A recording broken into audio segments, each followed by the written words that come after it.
Quando passar de ano deixa de significar aprender. Progressão continuada, desinteresse e o sentido da escola. Passar de ano significa necessariamente aprender? Essa parece uma pergunta simples, mas talvez esconda um dos grandes dilemas da educação contemporânea. Quando observamos estudantes desmotivados, com dificuldades de aprendizagem e pouca disposição para estudar, é tentador procurar um culpado. Mas será que o problema está no aluno? Será que está no professor? Ou será que precisamos olhar para o próprio funcionamento da escola e perguntar: que relação estamos construindo entre aprender, esforçar-se e avançar? Progressão continuada versus promoção automática. Antes de avançarmos, precisamos fazer uma distinção importante. Progressão continuada não deveria significar simplesmente passar o aluno de ano sem que ele tenha aprendido. A proposta pressupõe acompanhamento, recuperação e intervenções pedagógicas ao longo do processo. Já a chamada promoção automática pode ser entendida como uma situação em que o avanço escolar acontece sem que exista uma correspondência adequada com a aprendizagem. Por isso, talvez a pergunta não seja simplesmente se o aluno deve ou não ser reprovado. A pergunta é: o que estamos fazendo para que ele realmente aprenda? Durante muito tempo, a reprovação foi utilizada como mecanismo de controle e seleção. Quem não alcançava determinado desempenho repetia o ano. Mas essa lógica também produziu consequências graves: repetência, distorção idade série, abandono escolar e exclusão. A progressão continuada surgiu, em parte, como tentativa de romper com esse ciclo. O problema aparece quando eliminamos a reprovação sem construir, ao mesmo tempo, mecanismos suficientemente eficazes de acompanhamento e recuperação. Porque simplesmente permitir que o aluno avance não significa necessariamente ajudá-lo a aprender. O problema da aprovação sem aprendizagem. Imagine uma criança chegando ao ano seguinte carregando dificuldades que não foram resolvidas. Ela avança, mas os conteúdos ficam cada vez mais complexos. O que acontece? A dificuldade pode aumentar. E quando o estudante percebe que não consegue acompanhar, pode surgir frustração, vergonha e, finalmente, desinteresse.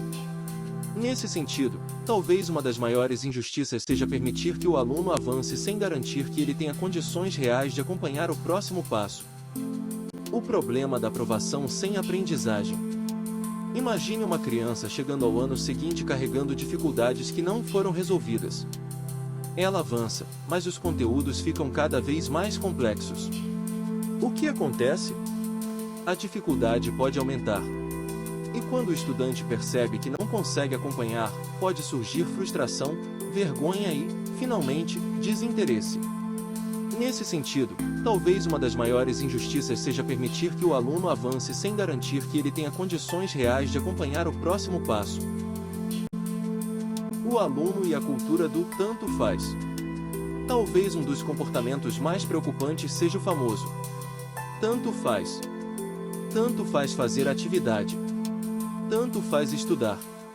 Tanto faz aprender. Tanto faz a nota. Quando o estudante chega a esse ponto, não estamos necessariamente diante de alguém que simplesmente não quer nada. Podemos estar diante de alguém que deixou de encontrar sentido naquilo que a escola oferece. E talvez seja necessário perguntar: em algum momento, ensinamos o aluno a desejar aprender? Mas reprovar resolve?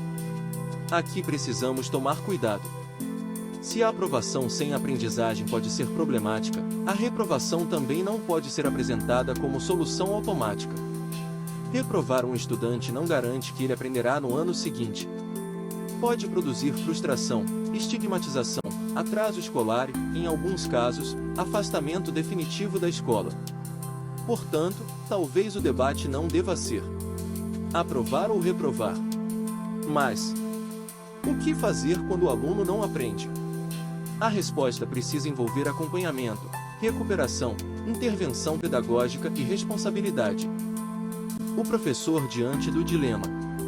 E existe alguém que muitas vezes fica no centro dessa contradição: o professor. De um lado, existe a responsabilidade de ensinar. Do outro, existem salas numerosas, dificuldades sociais, defasagens de aprendizagem, demandas burocráticas e políticas educacionais que nem sempre oferecem as condições necessárias. Por isso, não podemos simplesmente responsabilizar o professor pelo desinteresse do aluno. Mas também não podemos ignorar que a escola precisa recuperar sua capacidade de estabelecer limites, expectativas e exigência intelectual. Ensinar também significa dizer: eu acredito que você é capaz de aprender, e por isso não vou desistir de exigir de você. Uma leitura psicanalítica do desinteresse. A psicanálise pode nos ajudar a olhar para o problema de outra maneira. O desejo não nasce simplesmente da obrigação. Ninguém aprende profundamente apenas porque alguém mandou. Existe uma relação entre desejo, reconhecimento e significado.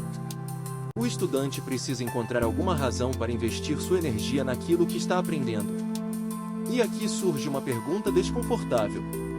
Será que o aluno não deseja aprender? Ou aprendeu que desejar aprender não é necessário para avançar?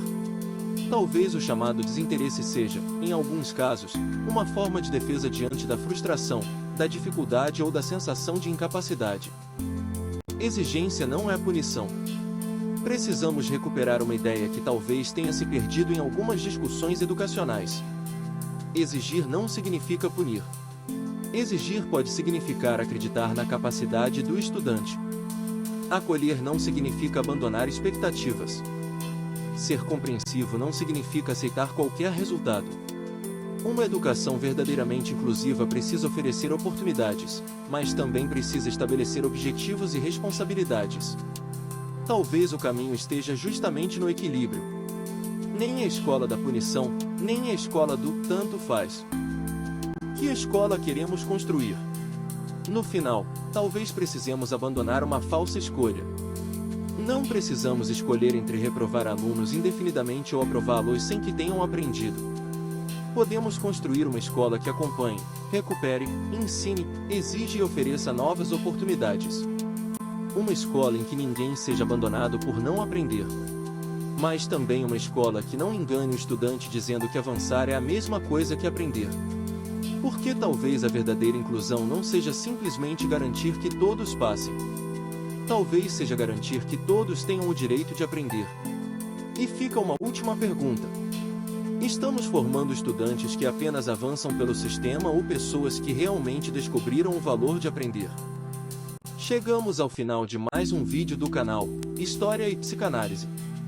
Espero que de alguma forma você possa refletir sobre a educação brasileira com todo o cuidado e respeito que ela merece. E essa não é uma discussão somente dos profissionais da educação, mas de toda a nossa sociedade. Se você gostou do vídeo, curta o nosso canal, pois isso nos ajuda muito. E se inscreva também para se manter sempre atualizado sobre nossas publicações. Obrigado e até o próximo vídeo.